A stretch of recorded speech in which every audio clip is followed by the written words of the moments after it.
Welcome, everyone, to our latest installment of Leader to Leader. My name is Erin Kirschenman, and I'm the managing editor of Wine Business Monthly.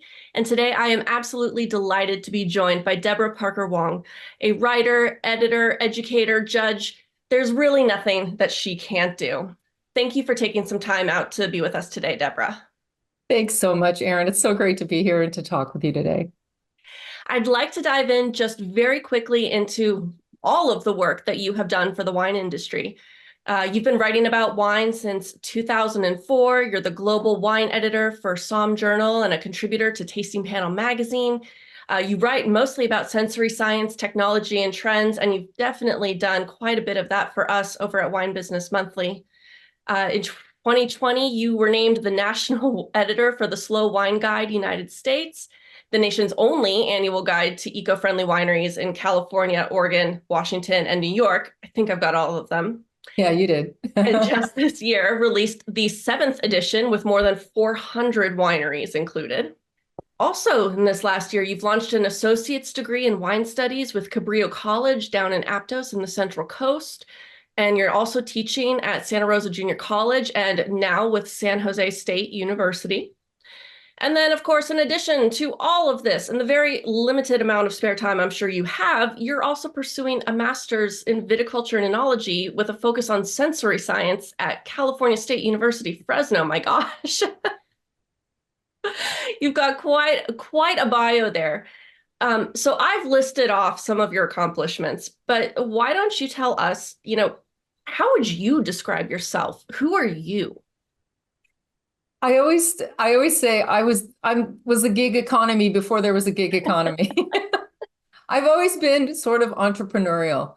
I never really went the corporate route, even though I saw how successful you could be following that path. But that's not the path that I followed. And really, my dream job, I didn't fit really in any of the pigeonholes. So I created my own dream job, basically, which is one that I'm never bored, not for a moment. There's not a moment when I'm not engaged in some aspect of my professional activities, and that's fantastic.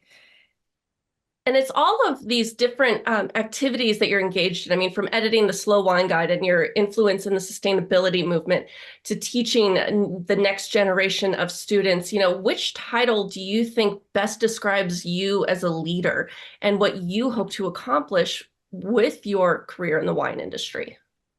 Well, I think it's got to be educator, because my students range from ages of 18 to 85.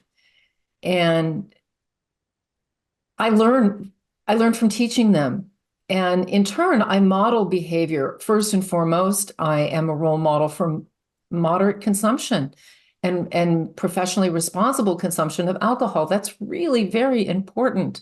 I mean, that spit cup never leaves my side. I mean, I'm constantly modeling the behaviors that we need to teach students who are just finding their way into the world of wine. And being a leader, I don't think we ever really think about it. I don't wake up in the morning and go, I'm a leader. But every time I sit in front of the camera or I step in front of the classroom, as you well know, you're demonstrating leadership. You're representing the industry, you're representing the the producers. It's a role, it's definitely a leadership role for the industry. So why education? I know teaching is not easy. There's always that terrible saying, those who can't do teach. But I think it's off the mark completely. What about teaching gives you joy? Why pursue it? Well, it's interesting because I'm a lifelong learner. Clearly, I'm a student. I'm a student and a teacher at the same time. Um, After I achieved the diploma, the WCT diploma, I was recruited to teach. And at that point, I felt I could. I didn't feel imposter syndrome. I felt okay. Level two, bring it on. Level three, here I go. I had worked so hard to achieve that trade certification. And I wanted to demonstrate what I had, I had gotten myself to. And that's kind of how I fell into teaching. But that quickly snowballed. After that, I realized I enjoy it. My students do well. One of my students went on to become an MW. I mean, it's was the height of success as far as I'm concerned for teaching is to have inspired someone to achieve that goal, Mhm. phenomenal. So I got a lot of um, I get a lot of self-actualization out of teaching in that I really didn't get from other types of professional activities. I was a public relations executive in two different industries in my prior career, and I burnt out. But here I am 20 years in, no sight of burnout. No. There's something very special about seeing that light bulb moment, the spark, the joy, and knowing that the work that you're doing is actually making a difference in somebody's life. And I want to go back real quick because I had one of those moments with imposter syndrome when I was pursuing my WSET as well. Um, I know that the reason I pursued this type of education was to defeat that feeling. With the students that you see at the university and the college level, why are they pursuing this education? What is so special about these students that maybe in a more adult life they're going for more education? Well, it's interesting. Like I said, I have students from 18 to 85. Mhm. My older students, some of whom are retired PhDs, it's just it's an honor to teach them. And they're amazing students, amazing people, Mhm. and they love wine. And so it's joyful. The whole thing is joyful. It's really very, very fun. They're excellent students. I get research papers that could be published. I mean, it's amazing. I'm inspired by my students. The other end of the spectrum would be the students, per se, at San Jose State University, who are largely graduating with their bachelor's degree. They're in their final semesters. They're taking wine appreciation as an elective. But they've chosen wine as an elective. They're not even sure they like wine. They don't really even know what wine is or what it can be. Mhm. And but they're open and they're curious. They have very limited exposure. And that's a completely different scenario. In fact, I just wrote a column devoted to that exact scenario. And what my approach is now, these students would be like WSET level 1, which I never taught. The difference between Chardonnay and Cabernet Sauvignon, white and red. I mean, it's ground zero here. Mhm. Um, I have a new approach that I'm working on with these students. And my goal is to enhance their enjoyment and to make sure that if they don't become wine lovers, they at least become wine likers, right?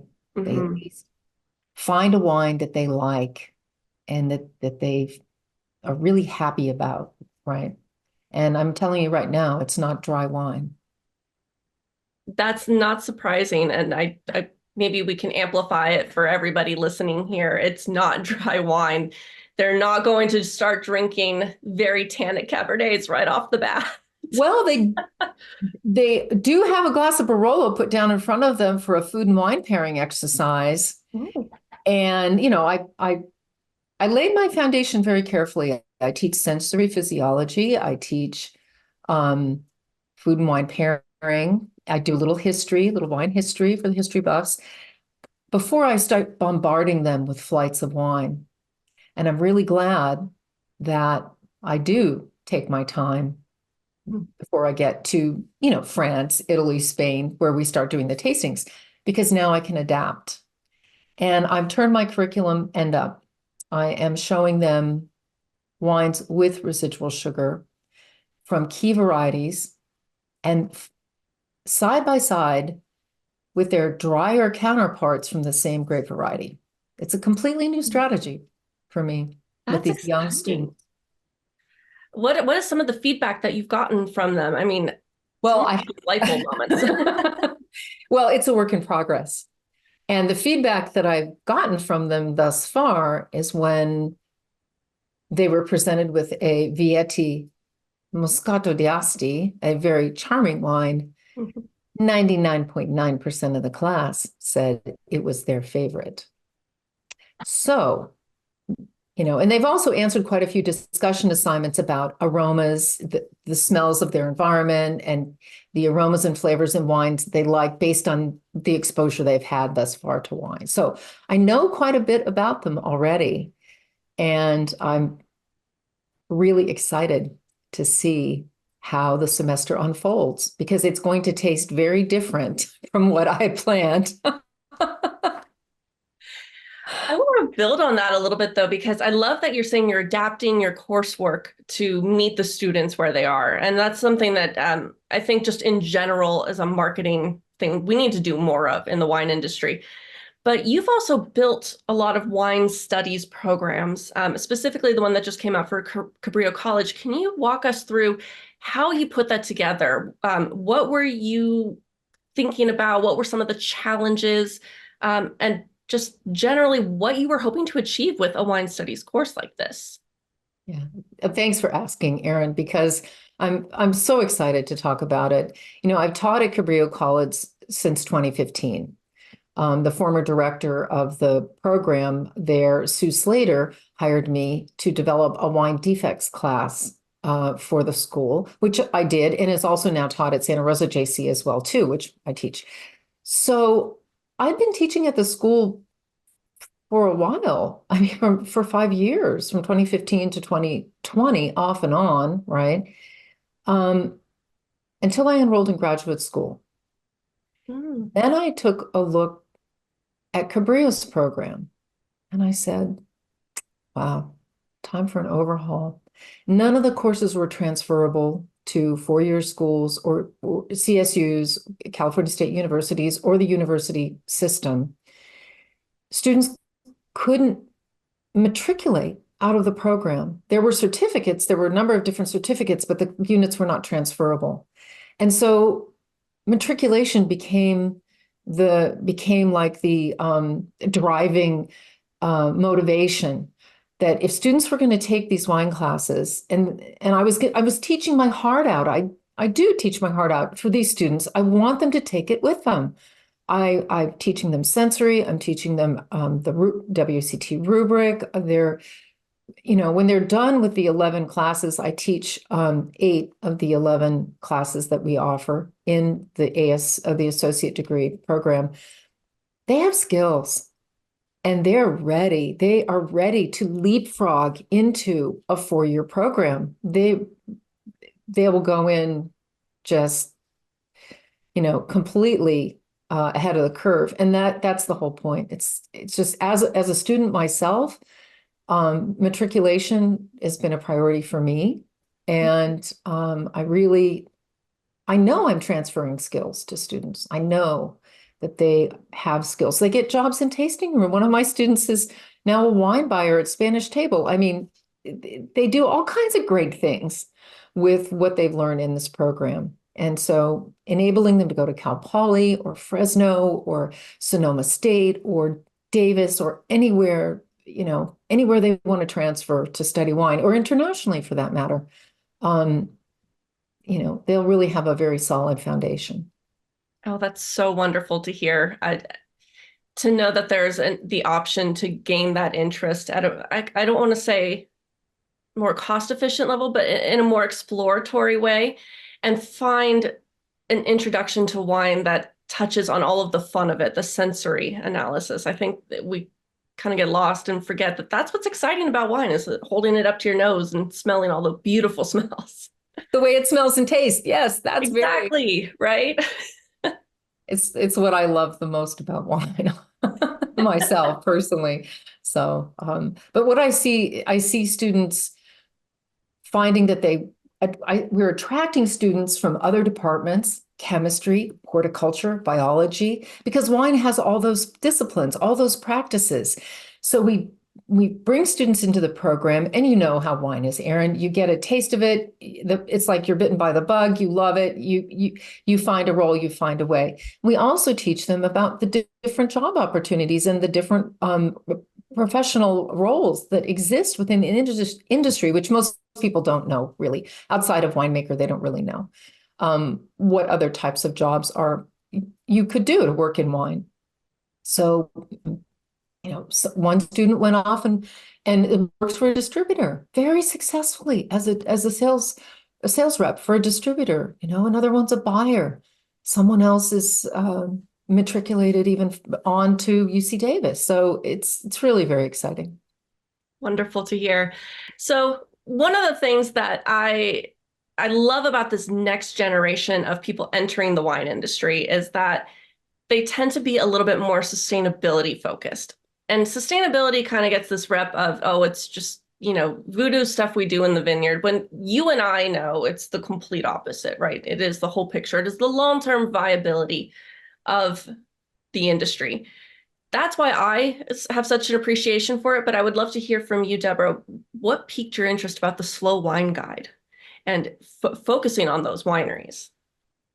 Well, honestly, Aaron, I started as a curious journalist in 2019. I was just a curious journalist. It wasn't my intention to become an advocate, even a behind the scenes advocate, but that's where I am now for sure. Because once I started talking to the wineries and to the winemakers and the viticulturists and the vineyard managers and the vintners who prioritize land stewardship, farming first folks who understand that diversity of the soil microbiome and our diversity in our farming is really key.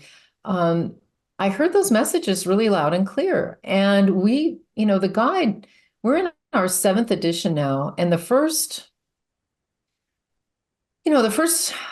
4 years, we puttered along. We had, 280, 290, 270 wineries every year. And then suddenly, boom, there's been an absolute shift in the way wine growers are farming and focusing on the health of the soils. And the number of wineries has just jumped up based on that. So at this point, we're scrambling to keep up. We're taking on more field coordinators, and we're working hard to make sure that all the wineries that want to be part of this like-minded community of slow wine can be. We can get them in the guide. And we don't charge to list the wineries in the guide. We do, of course, taste some wine, and we do need a little time with them.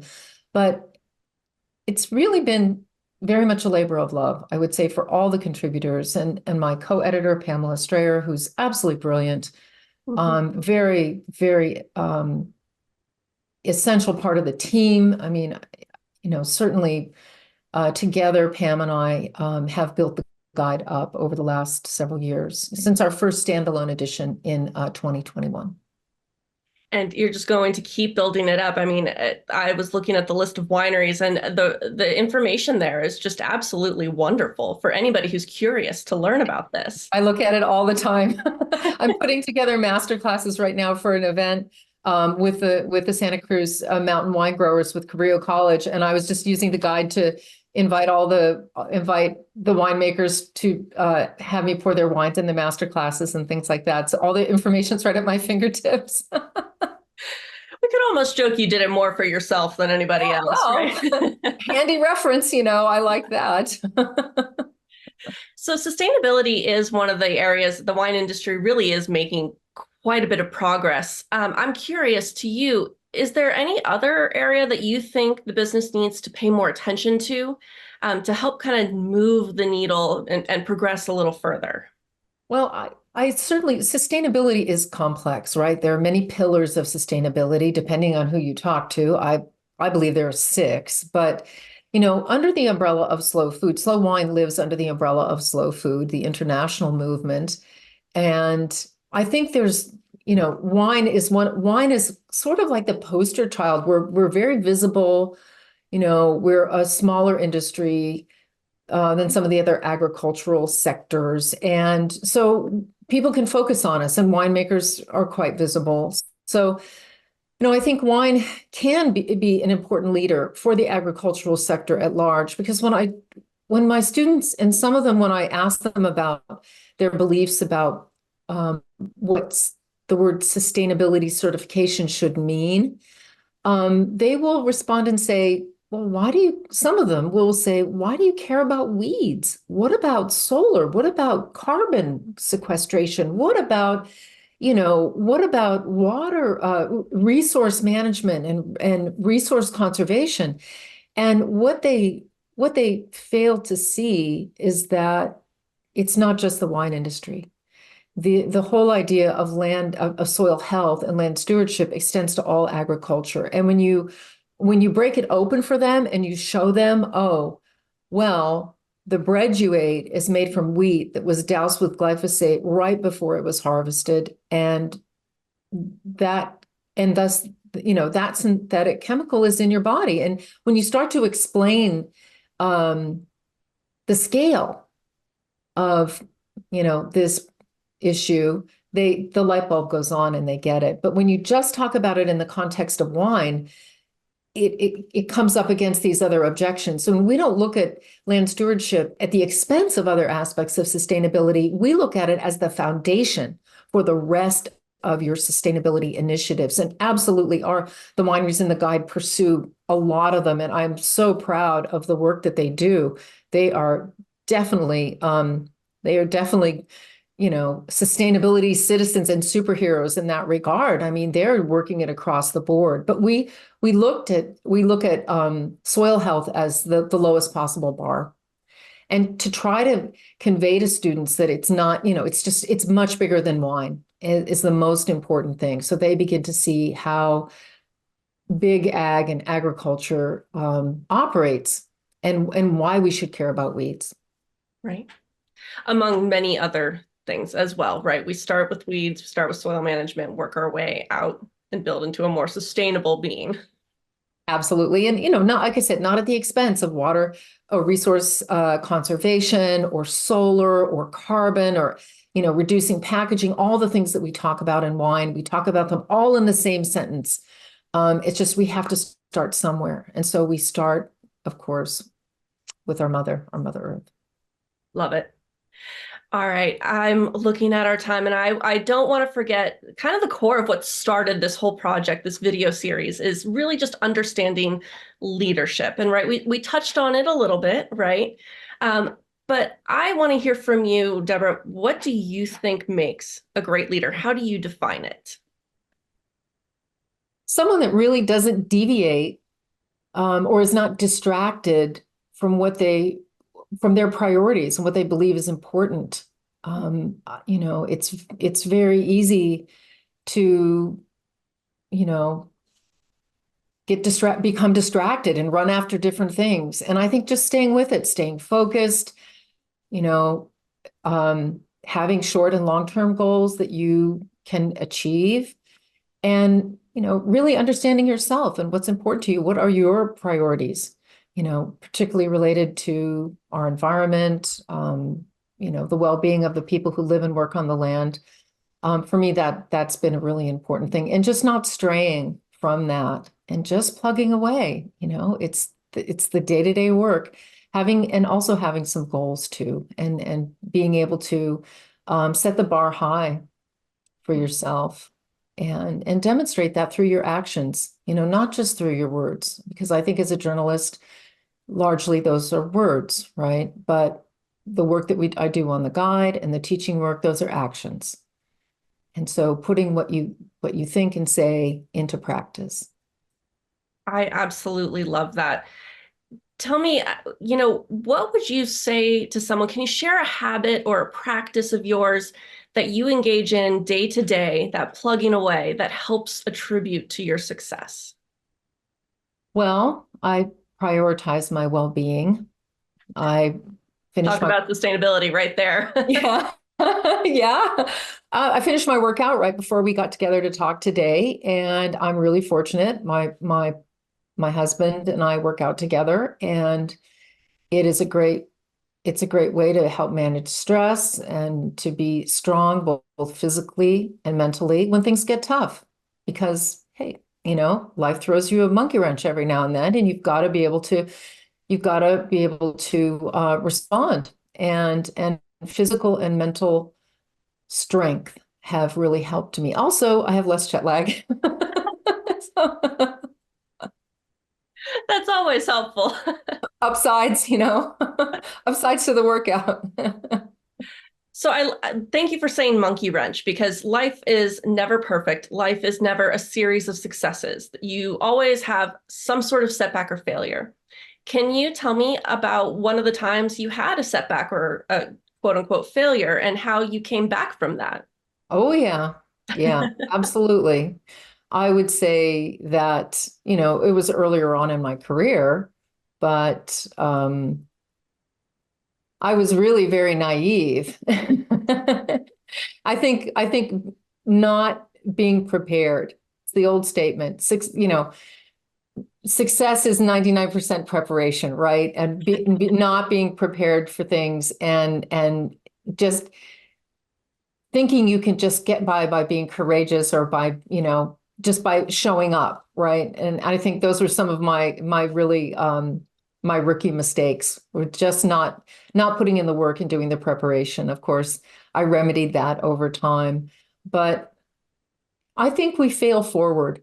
I mean, we don't, for myself, if I'm if I'm not thinking about what I could do better or thinking about how I might achieve my goal in a more efficient way or a more just a more streamlined way, I'm always looking to do that. And I think maybe just you stumble forward long enough until you hit your groove, and then you get in the groove and you realize, oh, this is what I need to do to be in the flow and to be in the groove. And certainly writing, I've always said that I I enjoy having written, and writing is like the icing on the cake. Like, the cake is baked. The writing, I'm just icing it. I never consider myself I never actually consider myself a writer Hmm. because I feel like I'm not the kind of person that wakes up in the morning and has to grab my journal and write. I'm not I'm not right. That isn't my process for writing. My writing comes at the end of my process. And so maybe I felt that I've had to just accept that's that's the process. I'm curious, I have questions, I find answers. I think those answers might be of interest to other people who are interested in what I'm interested in. And then I use writing to help share what I've learned or to even ask more questions. So I think, I've been failing forward as a writer for 20 years. Writing is difficult. I mean, I hate to say that anybody can do it, but anybody can pen something, can write down in their journal, right? Can build the craft, but there's a vulnerability that comes from writing that you have to be brave enough to share, right? And so and in that sense, not everybody can be a great writer because they're not willing to share that emotional, vulnerable, curious part of themselves. You really think technical wine writing has an emotional, vulnerable part? Wow. Okay. It's your right. It's your work out there. Yes. That's the emotional, vulnerable part. Your But name is on the article, right? And I have shout out to my editors at Psalm Journal, and my editors at Wine Business Monthly or whichever outlet I have the pleasure to contribute to.